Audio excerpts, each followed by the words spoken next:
दोस्तों, आप सब लोगों का स्वागत है इस सत्र में।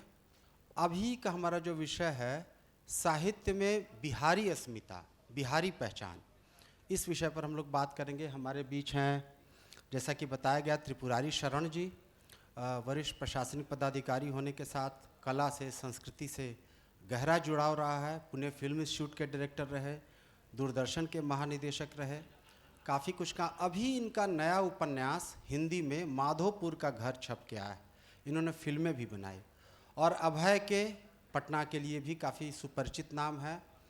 मेडागास्कर के राजदूत रहने के साथ साथ ब्राज़ील, पुर्तगाल और भी कई देशों के दूतावास में काम किया है।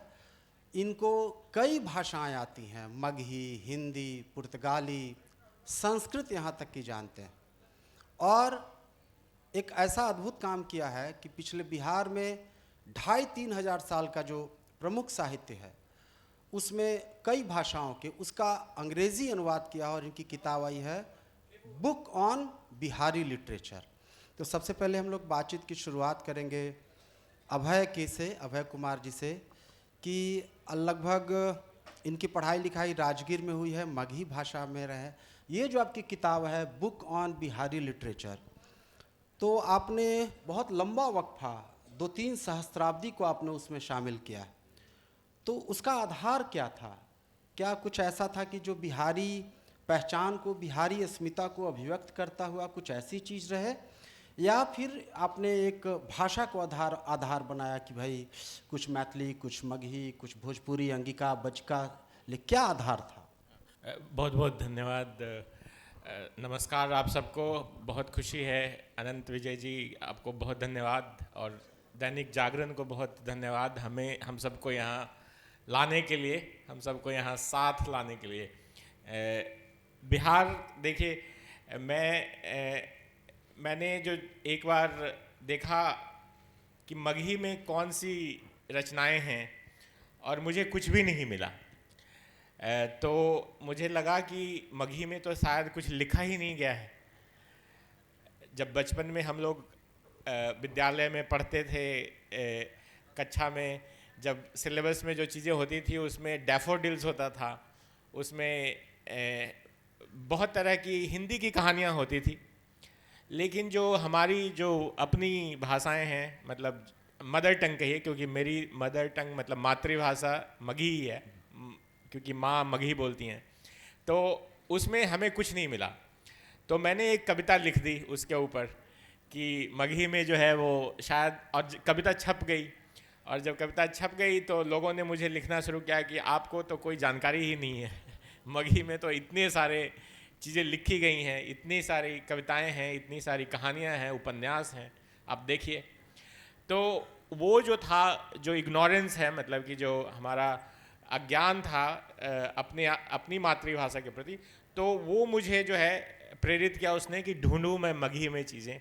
और जब मगही में चीज़ें ढूंढना शुरू किया तो उसके साथ साथ मैंने देखा कि बिहार की जो बोली जाने वाली भाषाएं हैं, भोजपुरी, मैथिली, अंगिका, बज्जिका, इन सब में क्या साहित्य है, और सबको जो है। और ये पूरा काम मैं उस समय कर रहा था जब मैं मेडागास्कर में था, और लोगों से मैं फ़ोन पे ही बात करता था।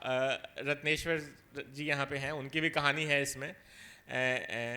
बहुत सारे लोगों से, बिहार के साहित्यकारों से बातचीत फ़ोन पे ही होती थी। न मैं उनको जानता था, न वो मुझे जानते थे। लेकिन धीरे धीरे करके सभी 10 भाषाएं हैं इस किताब में। The book of Bihari literature इसका नाम है, और ये जो है भारत की आज बेस्ट सेलिंग बुक्स में से एक है। इसमें हमने जो है मुख्य रूप से शुरुआत की है थेरी गाथा से। थेरी गाथा में आप लोगों ने थेरी गाथा पढ़ी होगी। उसमें से जो नन्स हैं, जो बुद्धिस्ट नन्स हैं, उनका जगह भी लिखा हुआ है, कहाँ पैदा हुई थी, क्या उनका बैकग्राउंड था, कौन उनके माता पिता थे। तो उनमें से बहुत सारी जो भिक्षुनियाँ हैं, नन्स हैं, वो हमारे यहाँ से हैं। कई नालंदा से हैं, कई राजगीर से हैं, कई मगध से हैं। तो उनकी कविताओं के साथ 2 कविता है 2 बुद्धिस्ट नन्स की, उसके साथ जो बुक ऑफ बिहारी लिटरेचर की शुरुआत होती है। और ये जो कविताएं लिखी गई थी वो 2600 साल पहले लिखी गई थी। तो इनसे जो है उनकी सशक्त दो और विमेन राइटर्स हैं, इन दो सशक्त कविताओं से इसकी शुरुआत होती है। उसके बाद जो है हमारे जो बड़े बड़े दिग्गज बिहार में जो हुए, जिसमें चाणक्य का अर्थशास्त्र भी आता है, वात्स्यायन का कामसूत्र भी आता है, और सरहपा की सरहपा की जो अपभ्रंश कविताएं हैं, अपभ्रंश कविताएं, अर्धमागधी कहिए या अपभ्रंश कहिए, सरहपा को सभी लोग अपना शुरुआती कवि मानते हैं। हिंदी वाले भी मानते हैं, मैथिली वाले भी मानते हैं, और असमीज वाले भी मानते हैं। तो इस तरह से सिद्ध कवि जो हुए, नालंदा विश्वविद्यालय की बात हो रही थी सवेरे, नालंदा में 84 सिद्ध हुए हैं, और बहुत नालंदा का अपभ्रंश जो कविता है उसमें बहुत बड़ा योगदान है। एक्चुअली जो दोहा, आप लोग कबीर के दोहा पढ़ते हैं और दोहे पढ़ते हैं, दोहा का ओरिजिन नालंदा में हुआ है अपभ्रंश कविता से। तो इन सब को लेते हुए मैंने जो है आज तक जो है इस समय तक की साहित्यकारों को ज़्यादा से ज़्यादातर जिन्होंने बिहार के तो हो ही साहित्यकार, लेकिन बिहार के बारे में जिन्होंने लिखा है उसको मैंने इस किताब के जरिए पेश किया है। और ऐसी कोई किताब नहीं है बिहार के, जो पूरे बिहार की जो भाषाएं हैं उन सब में से अनुवाद जिसमें समाहित हो। तो कई जो चीज़ें हैं, मगही की कई कहानियों का अनुवाद पहली बार हुआ है, उसी तरह से अंगिका बज्जिका का भी अनुवाद पहली बार हुआ है। तो ये रही हमारी, मतलब ये थी background. I just wanted to give you little. शुक्रिया, आपने सही कहा कि लगभग इतने लंबे 2500-3000 साल के वक्फे को, अंतराल को पकड़ना, उसे अपने भाषा को आधार बनाया, मगही, अंगिका, बज्जिका, मैथिली, इन तमाम चीज़ों को। त्रिपुरारी जी, आपसे ये जानना चाहते थे कि एक बिहारी अस्मिता, बिहारी पहचान पिछले 4 दशकों से, खास करके 80 के दशक से, जब अपर मिडिल क्लास के बिहार के लड़के बाहर दिल्ली या बाकी जगहों पर पढ़ने जाने लगे और उनके साथ जो भेदभाव किया जाने लगा, तो इधर पिछले 20-25 साल से बिहारी अस्मिता को असर्शन जो है, उसकी आइडेंटिटी को लेके थोड़ा एक दावेदारी बढ़ी है। आपसे मैं जानना ये चाहता हूँ कि एक तो ADRI Asian development research institute करके एक संस्था है, उसने एक आर्ग्यूमेंट बिहार में ये बढ़ाया कि बिहार में डेवलपमेंट इसलिए, विकास इसलिए नहीं हो पाया कि बिहारियों में सब नेशनल आइडेंटिटी का अभाव है। बिहारी पहचान से तमिलनाडु, बंगाल या आंध्रा इसलिए आगे बढ़ पाया क्योंकि उनके भीतर सब नेशनलिज्म की फीलिंग थी। बिहारियों में ऐसी कोई फीलिंग नहीं रही है, इसीलिए यहाँ विकास नहीं हो पाया, डेवलपमेंट नहीं हो पाया। लिटरेचर पर आने से पहले थोड़ा हम ये जानना चाहते थे कि ये जो पॉलिटिकल इकोनॉमी का जो सवाल है डेवलपमेंट का, उसका आंसर आइडेंटिटी, जो कल्चर का सवाल आता है, संस्कृति में उसका ढूंढा जाता है, क्या ये सही है? अलीश जी, मैं सबसे पहले तो ये कहना चाहूँगा कि आपके परिचय से, आपकी आइडेंटिटी से विकास का कोई रिश्ता नहीं है। और मैं एशियन डेवलपमेंट रिसर्च इंस्टीट्यूट के जो भी शोध हैं और शोध के जो निष्कर्ष हैं उनके ऊपर कोई प्रश्न चिन्ह नहीं डालना चाहता हूँ, लेकिन विकास एक ऐसा विषय है जिसके ऊपर मैंने काफ़ी अध्ययन किया है और मैं तो इसी निष्कर्ष पे पहुंचता हूं। आपको बहुत छोटे छोटे उदाहरण दे सकता हूं मैं। हाँ, अगर आप आइडेंटिटी की बात कर रहे हैं तो किस तरीके की आइडेंटिटी, मतलब एज ए नेशन या एज ए सब नेशनैलिटी, तो वो जो है वो मुद्दा अगर देश के स्तर पर आप बात करें तो वहाँ पे शायद मायना रखता है, लेकिन अगर सब नेशनल आइडेंटिटी की बात कर रहे हैं तो सब national identity by itself cannot be the vehicle of development, not possible. Economics के सारे लॉ को डिफाई कर देगा। इकोनॉमिक्स का तो सिंपल लॉ है, C इज इक्वल टू क्या, C+I+G इज इक्वल टू क्या होता है जी, डेवलपमेंट मतलब GDP is equal to C+I+G। C is consumption, I is investment and G is government spending. ये तो सीधा सा छोटा सा फॉर्मूला है। तो इसमें आइडेंटिटी कहाँ आती है, इसमें आपकी पहचान कहाँ उभर करके आती है? तो ये सब ठीक है, मैंने जैसा कहा आद्री के रिसर्च के कंक्लूजन्स को मैं नहीं उसके ऊपर कोई प्रश्न चिन्ह खड़ा करना चाहता हूँ, लेकिन ये भी तय है कि सोशल साइंस में आप किसी भी हाइपोथेसिस को उठाएं और उसको आप एक निष्कर्ष तक पहुंचा सकते हैं। वो होता रहता है सोशल साइंस में। तो इस बात को हम लोग अलग रखें। अब देखिए, हम साहित्य की बात कर रहे हैं। मैंने सोचा इसके बारे में, और मुझे लगता है कि एक जो तुलना हमें करनी है साहित्य के क्षेत्र से या क्षेत्र के बारे में, वो है खेल के क्षेत्र से। आज की तारीख में आप सुन रहे हैं, देखिए क्रिकेट में तो जो हुआ सो हुआ। क्रिकेट में हम लगे रहे, जुटे रहे, जहाँ पहुँचे हैं वहाँ पहुँच गए, मिट गए, खप गए, जो भी है। क्रिकेट से हमारी कोई ग्लोबल पहचान नहीं बनी, क्योंकि cricket is not a global game. अब आप देखिए, आज की तारीख में आप जब पेज उल्टाते हैं, स्पोर्ट्स पेज उल्टाते हैं, तो कौन लोग हैं जो हिंदुस्तान की पहचान को आगे बढ़ाए हुए हैं? सात्विक साईराज, रंकी रेड्डी, हैं, प्रकाश वो क्या नाम है, लक्ष्य सेन, और ये सब ऐसे लोग।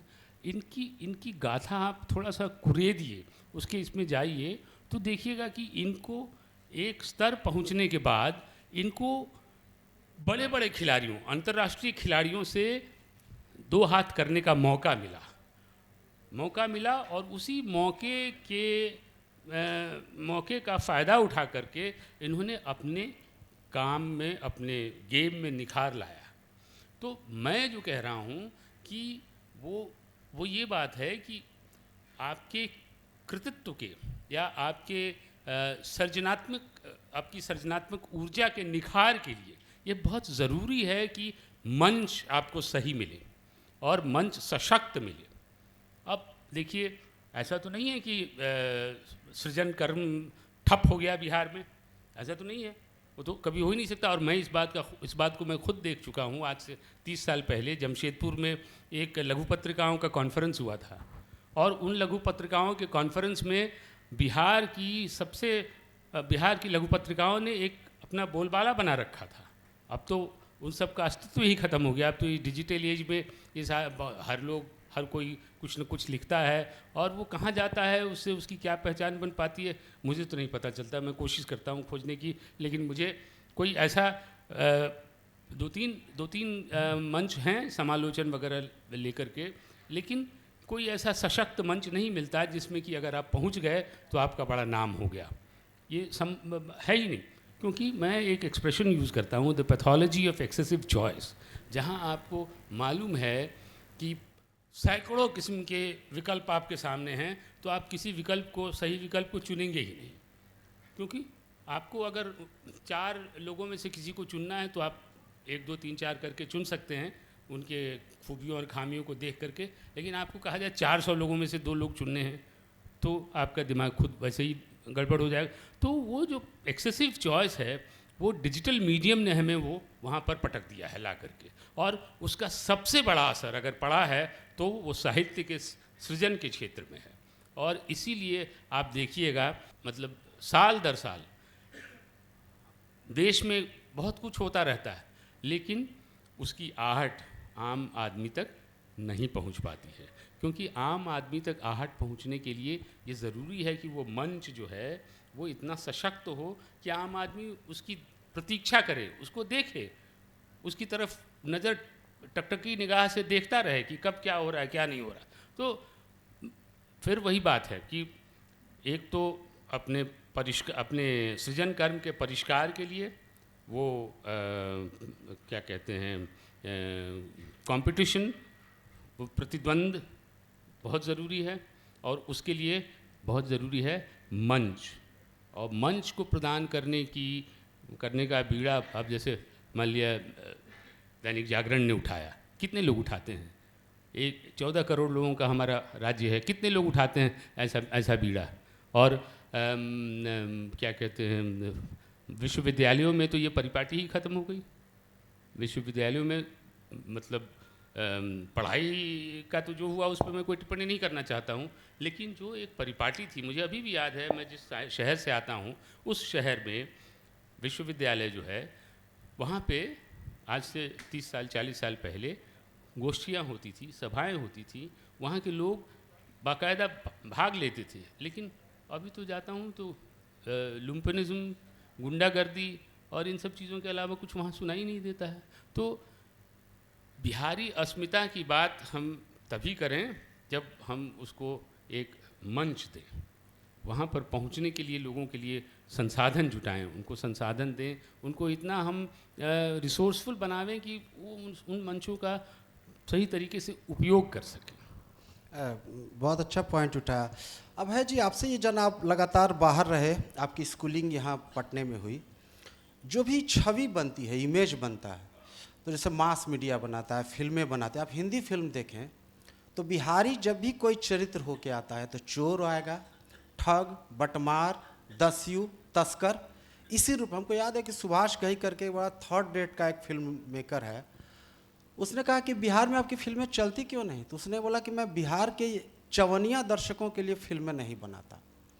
तो ये जो एक छवि बनाई गई है, आप टेलीविज़न में आप देख लीजिए, तो ये क्या सचमुच इसमें कुछ सच्चाई है, या शायद इसलिए कि बिहार का स्वभाव बाकी हिंदी बेल्ट के मुकाबले थोड़ा डिफरेंट है, थोड़ा सत्ता विरोधी रहा है काफ़ी लंबे समय से, तो एक मिथ है या एक रूलिंग क्लास के फ्रेमवर्क में फिट नहीं बैठता है ये स्टेट, इसलिए सिस्टमेटिकली इसको कलंकित किया गया? देखिए, कोई भी चीज़ जो है, नैरेटिव जो है वो हर तरह की नैरेटिव बन सकती है। मीडिया, ये तो दैनिक जागरण का मंच है, तो दैनिक जागरण को ये बात ज़्यादा अच्छे से मालूम है। लेकिन कोई भी चीज़ जो है ना, सत्य और असत्य नहीं होती, वो उस पर निर्भर करता है कि आप किस तरह से उसको पेश करते हैं और किस तरह से जो है उसको जनता स्वीकृत करती है, चाहे जनता बिहार की हो या बाहर हो। तो जो आपने सवाल सर से पूछा था, उसका जवाब पूरी तरह से नहीं हुआ कि बिहार की अस्मिता है क्या। तो बिहार, देखिए, बिहार जैसे अभी कुछ दिन पहले एक जर्नलिस्ट ने कहा कि एक ऐसे लिखा जाए, बिहार की अस्मिता लग रही है कि बढ़ती जा रही है, और आप एक ऐसे इस पे लिखिए 800 शब्दों का। तो हाल फिलहाल में एक बुक आई है पैट्रिक ओलिवी की, अशोक के ऊपर, और अशोक को फिर से उन्होंने एग्जामिन किया है, उनके लाइफ को। तो जब बिहार की बात होती है तो हम बिल्कुल मतलब पास्ट में जाते हैं, और जैसे नालंदा विश्वविद्यालय जो है करीब 800 वर्षों के बाद, मतलब 800 वर्षों के उसके पतन के बाद फिर से एक नई शुरुआत हुई है। तो अब दिल्ली में ये फीलिंग आ रही है, जैसा आपने भी कहा, कि बिहार का जो मतलब सॉफ्ट पावर है, या बिहार की जो आइडेंटिटी है, वो रीअसर्ट हो रही है। वो मेरा मतलब मेरा कहना ये नहीं है, बाकी लोग जो हैं आसपास के, वो लोग वो मेंशन कर रहे थे कि अशोक ही नहीं बल्कि नालंदा हुआ, या बिहार से जो चीज़ें जुड़ी हुई हैं। सोशल मीडिया पे भी आप देखेंगे, बिहार फाउंडेशन ने बहुत अच्छा काम किया है मेरे अनुसार। वो अब पहले कहीं नहीं दिखाई देता था कि छठ फेस्टिवल पहले भी मनता होगा थेम्स रिवर पे, लंदन में होता होगा, टोक्यो में होता होगा, लेकिन अब वो दिखाई दे रहा है। बिहार में जो है बिहार की आइडेंटिटी से जो चीज़ें हैं जुड़ी हुई हैं, वो धीरे धीरे जो है वो उसकी अंडरस्टैंडिंग जो है बढ़ रही है, बेहतर हो रही है। तो मुझे ऐसा लगता है, आई हैव दिस फीलिंग, क्योंकि हमारी जो भी मतलब फंडामेंटल चीज़ें हैं, जो एक वो रेबल की भी बात किया कि मगध पर्टिकुलरली, बिहार का पहला पुराना नाम मगध हुआ करता था, और आजकल मैं एक नालंदा के ऊपर किताब लिख रहा हूँ, तो उसमें ये चीज़ सामने आ रही है कि भारत में जिस समय मगध था उस समय 18 महाजनपद थे, लेकिन उनमें से मगध जो है, मगध ही क्यों साम्राज्य बना, बाकी महाजनपदों का क्या हुआ? मगध में क्या ऐसी चीज़ थी जो जिसने नालंदा बनाया? नालंदा मगध में ही क्यों बना? तो ये सब चीज़ें जो है देखने के बाद जो है इस पर जो है और अगली बार चर्चा होगी। बल्कि मगध के बारे में ही संभवतः पुराणों में लिखा है कि जितने रोग व्याधि है सब कीकट प्रदेश मतलब मगध में चले जाएं। संभवतः क्या ये वजह तो नहीं थी कि प्राचीन ब्राह्मणवाद के खिलाफ सबसे पहला विद्रोह बिहार से हुआ? क्या ये वजह थी, या शुरू से लगभग 2500 साल से विरोध की परंपरा है, ये एक वजह है? हाँ, तो आपने इसको सही पकड़ा है तो सही पकड़ा है। बिहार में जो है और पर्टिकुलरली मगध में हमेशा वो स्ट्रीक रहा है, और वो स्ट्रीक ऑफ रेबेलियन रहा है, स्ट्रीक ऑफ कॉस्मोपॉलिटन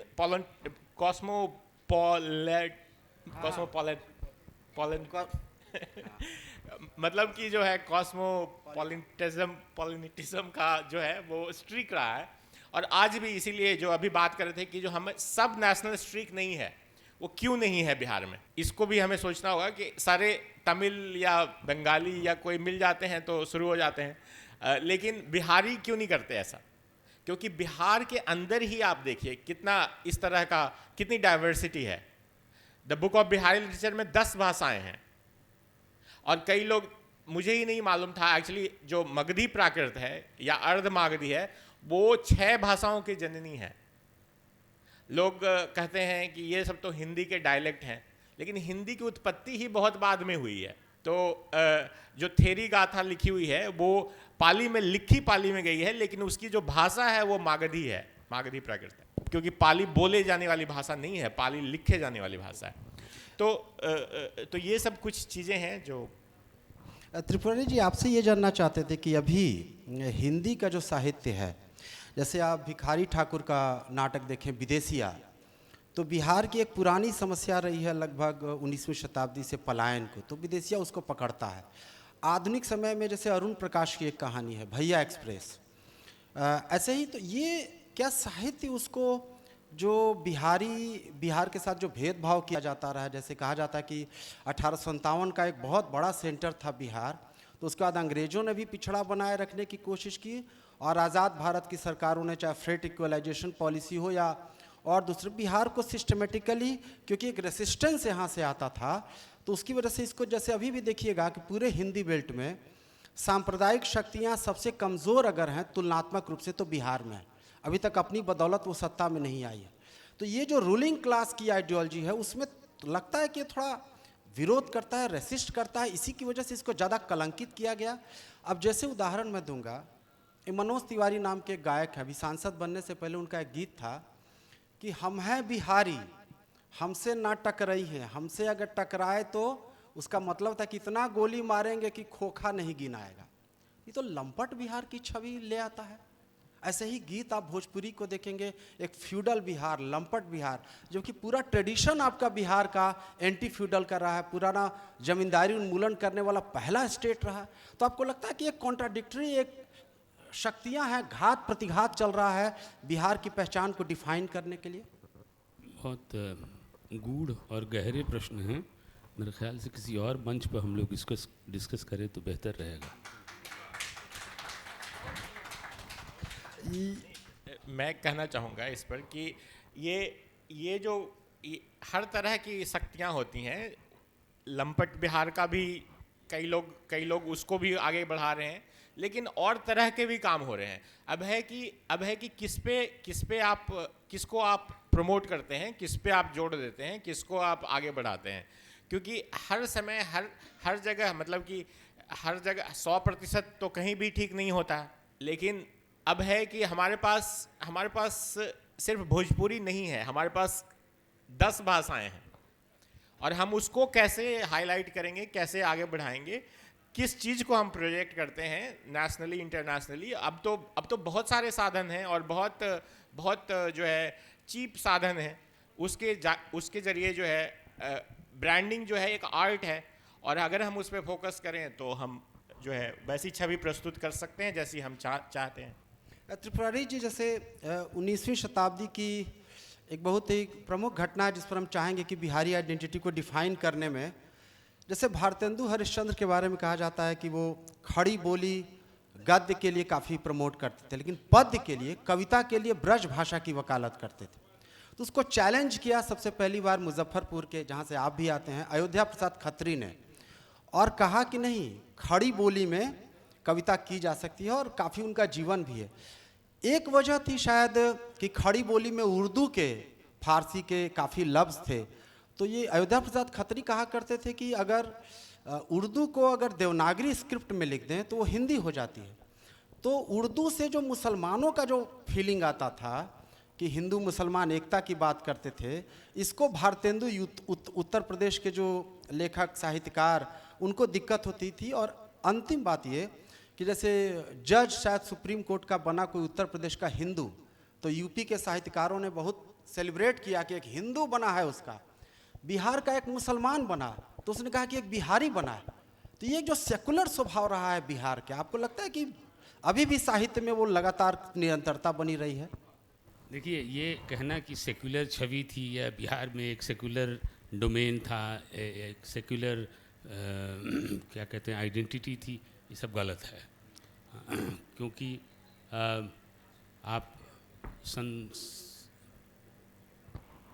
70 से सन 80-90 से पहले के बिहार को देख लीजिए, क्या होता था बिहार में। भागलपुर की परिघटना कहाँ हुई थी, और कितना सीतामढ़ी, कहाँ आपके बिहार शरीफ, कितने सारे राइट्स वगैरह थे।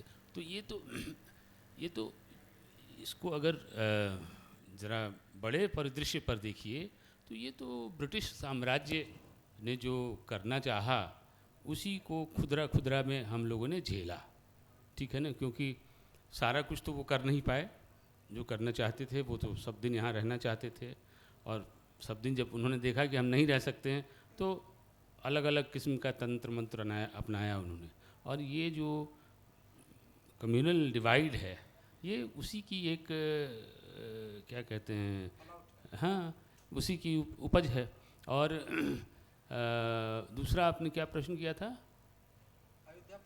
हाँ, खत्री, वो एक अलग डिबेट है, वो एक अलग डिबेट है। खत्री जी को तो खड़ी बोली का चाणक्य भी कहा जाता है। तो अब भारतेंदु जिस वक़्त हिंदी के लिए प्रचार प्रसार का काम करना चाह रहे थे, उस वक़्त आप देखिए ऐतिहासिक परिस्थितियाँ क्या थीं। ऐतिहासिक परिस्थितियाँ ये थी कि एक तरफ 1857 की घटना घट चुकी थी, और 1857 की घटना के फलस्वरूप मुसलमानों के प्रति अंग्रेज़ों का एक नज़रिया बन गया था, जिसको थोड़ा सा सुधारने और परिष्कृत करने का काम बाद में अलीगढ़ मुस्लिम यूनिवर्सिटी के जो फाउंडर थे उन लोगों ने करना, हाँ, सर सैयद अहमद ने करना शुरू किया। तो वो एक अलग परिदृश्य था। दूसरा ये था कि हमारा जो वतन था उसकी जो उसकी जो अपनी स्वतंत्रता थी या उसका जो अपना एका था उस पर खतरा आ रहा था। क्योंकि जो ये कम्युनल डिवाइड था ये सबको अफेक्ट करता था, सबके ऊपर प्रभाव डालता था। ये तो नहीं था कि अगर गांव में कुछ हो गया तो आप बचे रह जाएंगे और हम खप जाएंगे उसमें। तो ये भारतेंदु जी की बहुत बड़ी सोच थी, और उन्होंने तो ब्रिटिश एम्पायर को का सीधा साहित्य के माध्यम से सामना किया, और उन्होंने बताया लोगों को अपनी बहुत सरल भाषा में कि ये ब्रिटिश एम्पायर करना क्या चाहता है। पुलिस के बारे में जैसे उन्होंने कहा कि रूप दिखावत सर्वस लूटे, फंदे में जो पड़े न छूटे, हाँ, कपट कटारी मन में हुलिस, हे सखी साजन ना सखी पुलिस। तो ये तो भारतेंदु जी ने 1860 के दशक में कहा, और इस तरीके से तो वो एक किस्म का जागरण, नव जागरण नहीं कहेंगे, एक किस्म का जागरण जिसका बिगुल राजा राम मोहन राय ने और उनके संगियों ने बंगाल में बहुत पहले फूंक दिया था, उसी तरीके का एक बिगुल यहाँ पे भारतेंदु जी ने भी फूंकने की कोशिश की। और खड़ी बोली को प्रचार करना, उसको प्रयोग में लाना, ये उसकी एक स्ट्रैटेजी थी, एक जानी समझी स्ट्रैटेजी थी। बहुत अच्छा, बोले सही कहा कि खड़ी बोली को एक रणनीति के तहत ला गया। आपसे अब है जी ये जानना चाहेंगे, आपने लगभग 2500 साल के चयन किया है जो बुक ऑन बिहारी लिटरेचर किताब में, तो कई तरह के साहित्य से, लिटरेचर से गुजरे होंगे। तो आपको कहीं ऐसा लगा आधुनिक काल में भी कि एक बिहार की पहचान के सवाल को किसी साहित्य ने किसी तरीके से उसको एड्रेस करने की कोशिश की होगी। अब जैसे उत्तर प्रदेश के बारे में धूमिल की एक बड़ी चर्चित कविता है कि भाषा में भदेश हूँ, इतना कायर हूँ कि उत्तर प्रदेश हूँ। तो मान लीजिए कि ये किस तरह की कविता है, उत्तर प्रदेश को अपने तरह से डिफाइन किया कि ये कायर है। तो क्या ऐसा कुछ बिहार में आपको कभी मिला है? जैसे देखिए, बिहार के जैसे कई साहित्यकार हैं जो पूरे देश में जाने जाते हैं। रामधारी सिंह दिनकर राष्ट्रीय कवि रहे हैं। उसी तरह से बिहार की हर भाषा का जो है विद्यापति जो है वो विदेशों में भी जाने जाते हैं। विद्यापति जो है वो उनका अनुवाद बहुत पहले, उनकी कविताओं का अनुवाद, उनकी रचनाओं का अनुवाद बहुत पहले अन्य भाषाओं में हो चुका है। कल एक हम लोग world literature and Indian classics discuss कर रहे थे वहाँ साहित्य अकादमी में, और बिहार के कई ऐसे चीज़ हैं, कई जो हैं, जैसे चाणक्य के जो की रचनाएं हैं, या ये जो पंचतंत्र है, पंचतंत्र जो है पहला इंडियन क्लासिक है जिसने वर्ल्ड लिटरेचर बनाया, और उसका अनुवाद जो है सबसे पहले पहलवी में हुआ था, और उसके बाद धीरे धीरे जो है आज तो मतलब आज की दौर में बहुत सारी भाषाओं में, लेकिन उसका अनुवाद जो है 5वीं शताब्दी से ही शुरू हो चुका था। तो बिहार उस हिसाब से जो है, अगर आप देखें, पाटलिपुत्र ही जो है माना जाता है वात्स्यायन का जो रहने की जगह है और रचना की जगह है। तो इस तरह से बिहार का जो डेफिनेशन है वो मतलब आधुनिक साहित्य में कई लोग तो लेकर आते ही हैं। जैसे आप विदेशिया की बात कर रहे थे, भिखारी ठाकुर की बात कर रहे थे, तो हर भाषा में, मतलब चाहे भोजपुरी हो चाहे मैथिली हो। अब मगही में किसी को कोई जानकारी नहीं थी, मतलब मगही में बहुत बड़ा गैप हो गया था।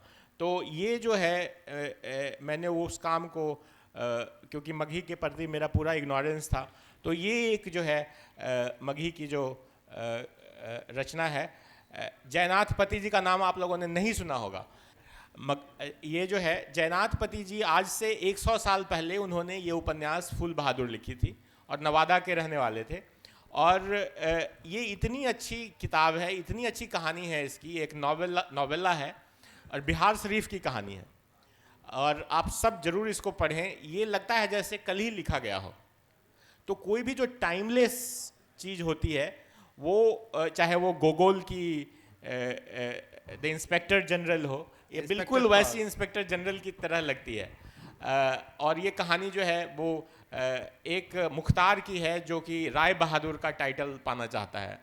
और 3 ही इसमें मेन कैरेक्टर हैं, 4 मेन कैरेक्टर हैं। एक राय बहादुर, ये मुख्तार हुए, और एक एसडीओ साहब हैं, और एक जो है सर्कल ऑफिसर हैं, और एक जो है एक कॉर्टिजन जिसको कहते हैं, तवायफ है। तो ये 4 लोग मेन किरदार हैं इस नावल के, और ये अपने आप में एक मास्टरपीस है। अभी जब ये आएगा तो ऐसे जो है रचनाएं जो है वो बिहार को आगे ले जाएंगी। और जब बिहारी जो बुक ऑफ बिहारी लिटरेचर में करीब 70 कहानियां, कविताएं हैं, उनका अनुवाद जब अन्य भाषाओं में होगा धीरे धीरे, तो एक नई छवि बिहार की बनेगी। जैसे आप खुद मगही भाषी हैं, कई बार आपने ये कहा।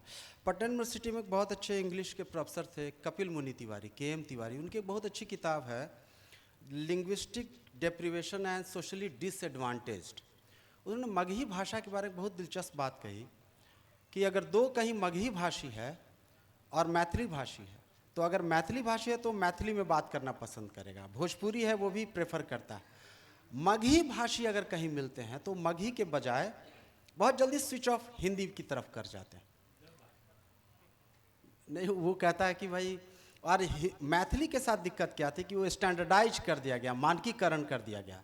तो बड़ी दिलचस्प बात कही कि जो लोअर क्लास बोलता है मैथिली की जो ज़बान, ज़रूर नहीं कि जो अपर कास्ट अपर क्लास है वही ज़बान बोलता है। तो क्या बिहार में जो अलग अलग, जो आपने बात की जनपद की, मगही अलग है, मैथिली अलग है, ऐसे बंगाल में एक भाषा है, आंध्रा में तेलुगु एक भाषा है। उस तरह की एक भाषा न होना भी कहीं एक वजह रही बिहारी आइडेंटिटी के न डेवलप होने की? संक्षेप में। ऐसा नहीं है, मतलब बिहारी आइडेंटिटी इटसेल्फ जो है ना वो नया है। बिहारी जो आइडेंटिटी है, बिहार शब्द कब आया? बिहार शब्द जब आया करीब 800 साल पहले आया, जब जो है बिहार शब्द वो बिहार था, लेकिन वो बिहार का उसी समय जो है मगध जो है बिहार बन गया, क्योंकि the name of Magadh was change to Bihar. So all fallacy. अब है वो नहीं, बिहार तो तो- प्रयोग में आया है जब बिहार 1912 में 12 में, हाँ, बंटवारा होने के बाद बंगाल से। हाँ ठीक है, बट लेकिन जो बिहार शब्द है विहार से आता है बिहार, लेकिन बिहार का सबसे पहले प्रयोग कब हुआ है आप देखेंगे। ये रामचंद्र जी, हम लोग लगभग 45 मिनट से बातचीत कर रहे हैं, बीच में आपका अभी अब लगभग हम लोग अंत की तरह आपसे ये जानना चाहेंगे। ये बात हो रही है, हमारा विषय है साहित्य में अस्मिता विमर्श, बिहारी साहित्य में बिहारी अस्मिता, बिहारी पहचान। हिंदी का जो साहित्य है, खास करके हम आधुनिक काल के विषय में ज़रूर जानना चाहेंगे कि क्या जो दिनकर या नागार्जुन या मान लीजिए बेनीपुरी या रेणु या शिवपूजन सहाय, ये सब के सब जो साहित्यकार थे, क्या बिहार इनकी रचनाओं में बिहारी आइडेंटिटी, बिहारी अस्मिता जैसी कोई एक चीज़ कभी आती है? क्योंकि इन सबको जोड़ने वाली एक चीज़ रही है बिहार में, क्योंकि लगभग चाहे शिवपूजन सहाय हो, नागार्जुन से लेकर सब के सब लगभग किसान आंदोलन से सबका गहरा जुड़ाव था, सीधे सीधे, बल्कि कहें कि एक्टिविस्ट भी थे। तो क्या चाहे राहुल जी जेल गए, नागार्जुन जेल गए, बेनपुरी मुजफ्फरपुर किसान सभा के सेक्रेटरी थे, शिवपूजन सहाय के बारे में बहुत, क्या कोई ऐसी चीज़ थी जो कहे कि बिहार उनकी रचनाओं में आइडेंटिटी, अस्मिता कभी मुखर होके आती है उनकी रचनाओं में? पहले तो मैं मंच पर बैठे आदरणीय त्रिपुरारी शरण जी, अभय जी, अनिश अंकुर जी और सभागार में आप सब वरिष्ठ लोग, मैं देख रहा हूँ मिश्र जी हैं, आदरणीय कवि, सब लोग। एक तो अस्मिता की बात इधर आज़ादी के बाद के, खासकर कहें कि 8वें दशक या 7वें दशक के बाद ज़्यादा उठने लगी है, क्योंकि बिहारी सब नेशनलिज्म जो है, एक उपराष्ट्रीयता, तो उससे उपराष्ट्रीयता की बात बिहार के लोगों ने कभी सोची नहीं थी पहले। हम तो देश के बारे में सोचते थे, विश्व के बारे में सोचते थे। तो लेकिन कहें कि 60 के बाद ही लीजिए, 60 के बाद एक दौर आया है जब इन चीज़ों पर लोगों का ध्यान गया, और आपने कहा कि बिहार बंटवारे के बाद ही बिहार प्रचलित हुआ एक नगर के रूप में, वरना बंगाल, उड़ीसा, बिहार तो एक ही साथ सब लोग थे। आपने जिन लेखकों का नाम लिया और खासकर किसान आंदोलन को लेकर के, जो 30-32 से लेकर 50 तक का दौर है, मैं बहुत पीछे नहीं जाना चाहता इतिहास में। मैंने कहा कि अस्मिता का सवाल इसलिए आया कि इसकी आधुनिक भारत में आज़ादी से कुछ पहले डॉक्टर सच्चिदानंद सिन्हा वगैरह ने सवाल उठाया था, और बल्कि एक पत्रिका भी उन्होंने निकाली थी, पाटलिपुत्र करके, हिंदी अंग्रेजी में करते थे। और फिर बिहार जो अलग राज्य बना, इसमें बड़ा योगदान उनका रहा, डॉक्टर सिन्हा का। और कहीं न कहीं मैंने कहा कि हम जो एक बड़े परिप्रेक्ष्य में सोचते रहे यहाँ के लोग, जिसमें विश्व मानव की परिकल्पना थी, वसुधैव कुटुंबकम की बात थी, पूरा वसुधैव ही है, हमारा परिवार है।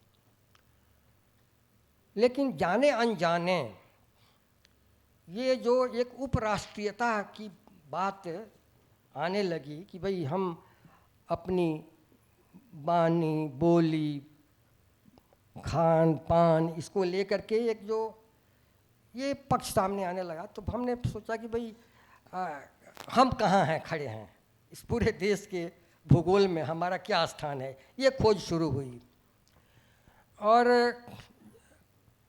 सब ने जो किसान आंदोलन था उसमें तो बहुत सक्रिय लोग थे लेखक। अब नागार्जुन जी, राहुल जी, रेणु तो फारबिसगंज से पटना तक पैदल मार्च करके लोग आए थे जी, और हजारों लोग पैदल चले थे, आए, गांधी मैदान में सभा हुई थी। तो ये जो सोशल एक्टिविस्ट लोग थे जो लेखन की दुनिया में आ गए, नागार्जुन थे किसान आंदोलन में, राहुल जी थे, हमारे इलाके में गए थे नागार्जुन जी और राहुल जी, और डॉक्टर बीबी मिश्रा थे, डीएवी कॉलेज सीवान के इतिहास के बड़े विद्वान थे डॉक्टर बीबी मिश्रा, वो लेकर गए थे उस इलाके में, यानी सीवान के इलाके में। तो इनके लेखन में आप देखेंगे कि घोषित नहीं, लेखक तो घोषित नहीं करता कि मैं ये करने जा रहा हूँ, मैं बिहार की आवाज़ उठा रहा हूँ, लेकिन जो मिट्टी है यहाँ की, वो मिट्टी, उसकी गंध इनकी रचनाओं में है। चाहे देहाती दुनिया हो शिवपूजन शाह जी का, या रेणु का मैल आंचल तो है ही, बेनीपुरी का लेखन, माटी की मूर्तें, दिनकर का पूरा लेखन, अगर आप, बल्कि जो चेतना है, सांस्कृतिक चेतना, वो कहीं ना कहीं इस मिट्टी से जुड़ी हुई चेतना है। इसलिए लेखक अघोषित रूप से जहाँ रहता है, जिस वातावरण में पलता है, जहाँ की मिट्टी की उपज से वो जीता है, उसकी गंध तो रहती ही है उसमें, उससे अलग नहीं हो सकता है। और इस रूप में अगर कहें, बल्कि हिंदी लेखन का एक पूरा दौर है, मैं तो कहूँगा कि सब लोग यहाँ बैठे हैं कि कई साल पहले शांति निकेतन में इस पर एक कार्यक्रम हुआ था, और मैंने एक आलेख वहाँ पढ़ा था कि भाई ये अब छायावाद जो है, हिंदी का छायावाद, 4 कवि हैं उसमें प्रमुख, उसमें 3 इलाहाबाद के हैं, 1 बनारस के हैं, लेकिन उत्तर छायावाद में इस पर हिंदी वालों ने विचार ही नहीं किया, हिंदी के आलोचकों ने विचार नहीं किया कि दर्जनों कवि बिहार के हैं, यानी पूरा उत्तर छायावाद बिहार का है। रामधारी सिंह दिनकर से ले लें, कलेक्टर सिंह केसरी, हंस कुमार तिवारी, नागार्जुन को भी आप उत्तर छायावाद में रखें, प्रगतिवाद में फिर आए हो, और यहाँ तक कि पंडित जनार्दन प्रसाद झा द्विज, आरसी प्रसाद सिंह, यानी 1 दर्जन से ज़्यादा लोग हैं। लेकिन हिंदी के इतिहास लेखकों ने, साहित्य के इतिहास में ये नहीं कहा गया कि इस उत्तर छायावाद को बिहार से जोड़कर देखा जाए, इस पर काम भी नहीं हुआ है। लेकिन पूरा समस्त उत्तर छायावाद ये बिहार का अवदान है। तो इस तरह हमारी अस्मिता जो है, कहीं न कहीं उस अस्मिता की आग राख में ढकी हुई थी, और उस राख को आप कुरेद रहे हैं तो चीज़ें बाहर आ रही हैं।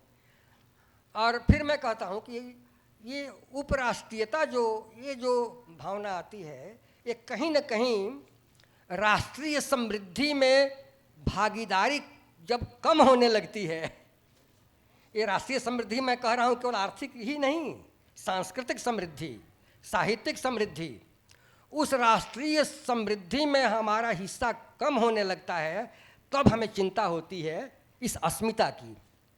और मैं सोचता हूँ कि इन सभी लेखकों जिनकी आपने चर्चा की, हमारे सभी आदरणीय, वो दिनकर जी से लेकर नागार्जुन जी, प्रभा जी, सब लोग, इन्होंने अघोषित रूप से ही इस उपराष्ट्रीयता या इस अस्मिता जो बिहारी अस्मिता है, इसकी पड़ताल की है और इसको समृद्ध किया अपनी रचनाओं में। ये ऐसा मैं मानता हूँ। बिल्कुल, बहुत सही कहा कि जितने जो लेखक हैं, खास करके आज़ादी के आंदोलन के दौरान रहे, सबका लेखक होने के साथ साथ एक्टिविस्ट भी रहे, और उसने जो बिहार की जो पहचान थी, चाहे वो रेणु जिनको आंचलिक उपन्यासकार का तमगा दिया गया। ऐसे सब लोगों ने अपने ढंग से करने की खोज की। हम लोग लगभग समय की तरफ आ गए हैं, समय होता गया है काफ़ी। राम बच्चन जी चूँकि देर से आए हैं, एक सवाल और करके हम आप लोगों की अगर कुछ जिज्ञासा होगी तो हम लोग उसको आमंत्रित करेंगे। राम बच्चन जी, थोड़ा ये जानना चाहते थे कि आपके आने से पहले हम लोग थोड़ी बातचीत कर रहे थे कि आपने बहुत अच्छा बात में कहा कि जो राष्ट्रीय समृद्धि है उसमें कहीं आप पीछे छूट जाते हैं। और लगभग 20-25 साल से तो हम भी देख रहे हैं यहाँ की अखबारों में कि सेंटर जो है बिहार का वाजिब हिस्सा नहीं देता।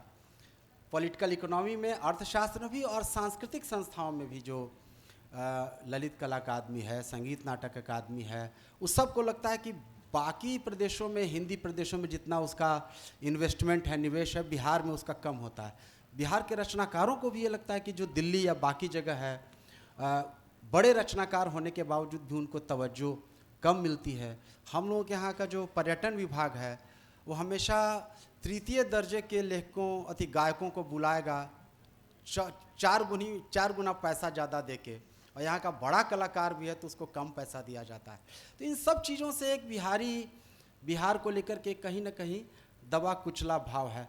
क्या ये चीज़ बिल्कुल नई है या कुछ पहले से भी कुछ रही है? नहीं, एक तो आप देखेंगे कि आज़ादी की लड़ाई में बिहार की भारी हिस्सेदारी थी। यानी बिहार के कई जिलों में, खासकर 42 के आंदोलन में आप देखेंगे कि 42 के आंदोलन में कई जिलों में समानांतर सरकार बन गई थी। तो अंग्रेज़ों के खिलाफ लड़ने में बिहार के लोगों की बड़ी भूमिका थी। उम्मीद ये की जाती थी कि आज़ादी के बाद एक हिस्सेदारी हमारी बराबर की हिस्सेदारी रहेगी, कहीं कहीं कमतर नहीं, अगर अधिक नहीं तो बराबर की तो रहेगी ही। लेकिन आज़ादी के बाद आदरणीय त्रिपुरारी शरण जी ज़्यादा इस पर बात करेंगे और जानते हैं शायद पूरा इतिहास कि जो 1952 में फ्रेट इक्वलाइजेशन नीति बनी, भाड़ा समानीकरण,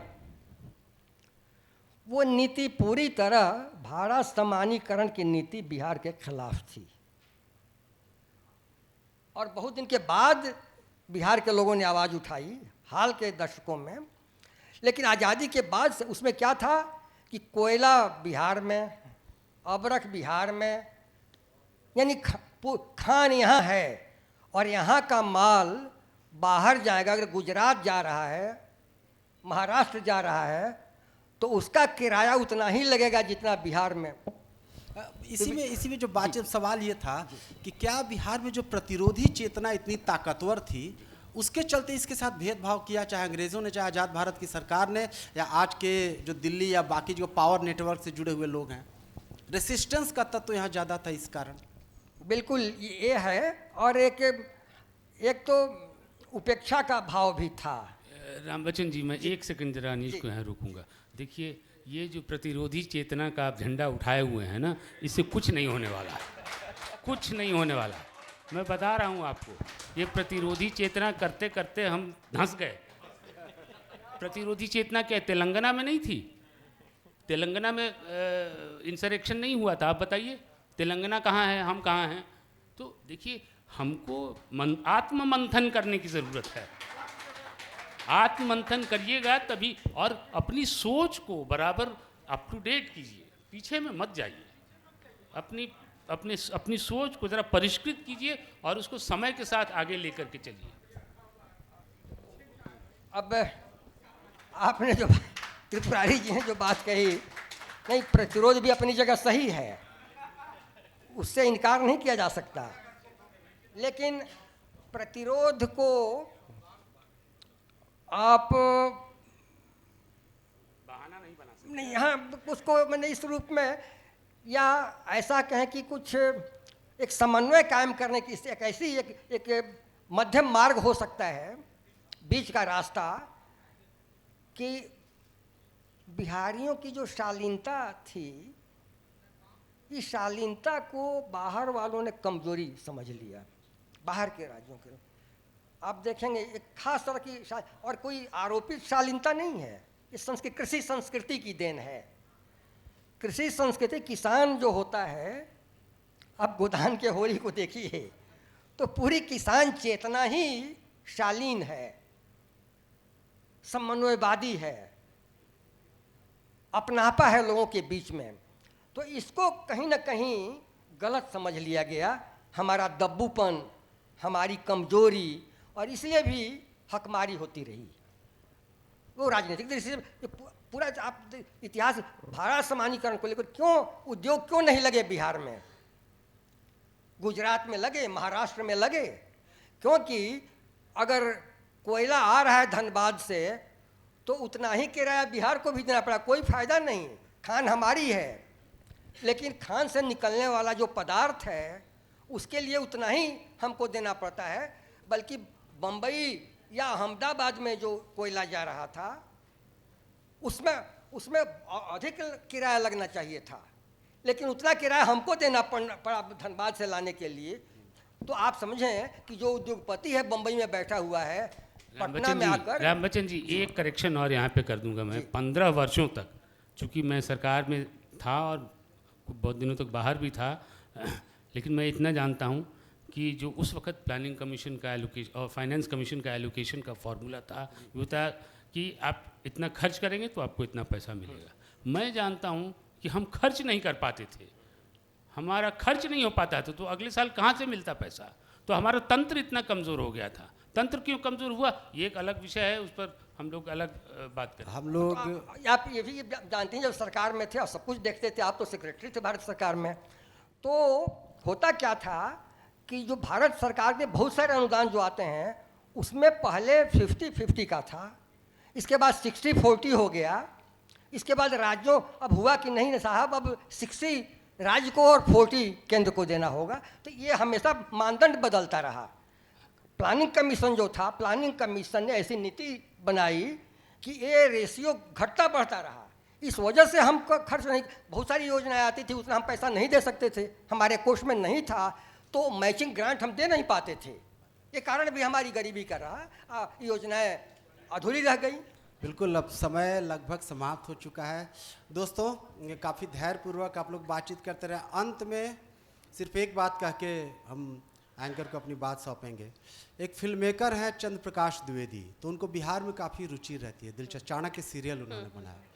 तो एक बार पटना आए तो उन्होंने एक बड़ी दिलचस्प बात बिहार के बारे में कही कि देखिए, बिहार जब तक दो एम्पायर की राजधानी था पाटलिपुत्र, मौर्यन और गुप्ता पीरियड का, जब तक यहाँ राजधानी रही भारत की, अफ़गानिस्तान तक के लोग बैलगाड़ी से शासन करते थे। तो अगर हिंदुस्तान की समस्याओं का अगर समाधान करना है तो कुछ नहीं करना है, राजधानी को हस्तिनापुर से पाटलिपुत्र लेके चले आओ, बाकी सब ठीक हो जाएगा। शुक्रिया, धन्यवाद।